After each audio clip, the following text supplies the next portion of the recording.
essula ye-14.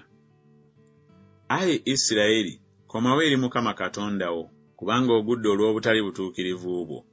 Mutwale ebigambo wamu nammwe, mukomewo eri Mukama, mumugambe nti jjawo obutali butuukirivu bwonna, okkirizeeko ebirungi. Bwe tutyo tunaasasula ekiweebwayo eky'omu mimwa gyaffe ng'ente ennume. Asuli talituwonya, tetulyebagala embalaasi, so tetuligamba nate mulimu gwa mikono gyaffe nti mwe muli bakatonda baffe, kubanga eri ggwe atalina kitaawe gy'alabira okusaasirwa. Ndiwonya okudda kwabwe ennyuma, ndibaagala ku bwange, kubanga obusungu bwange bukyusa okumuvaako. Ndiba eri Isirayiri ng'omusulo, alimulisa ng'eddanga, era alisimba emizi gye nga Lebanooni.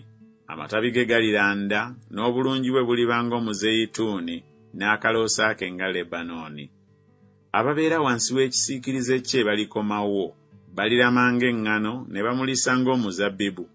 Akawoowo ke kaliba ng'omwenge ogwa Lebanooni. Efulayimu alyogera nti, nkyafaayo ki eri ebifaananyi? Nze ngitabye era ndisaayo omwoyo eri ye, ninga omuberosi omugimu, ebibala byo birabika okuva gye ndi. Ani alina amagezi n'ategeera bino? Ani alina obukabakaba n'abimanya? Kubanga amakubo ga Mukama ga nsonga, n'abatuukirivu banaagatambulirangamu, naye abasobya banaagwanga omwo.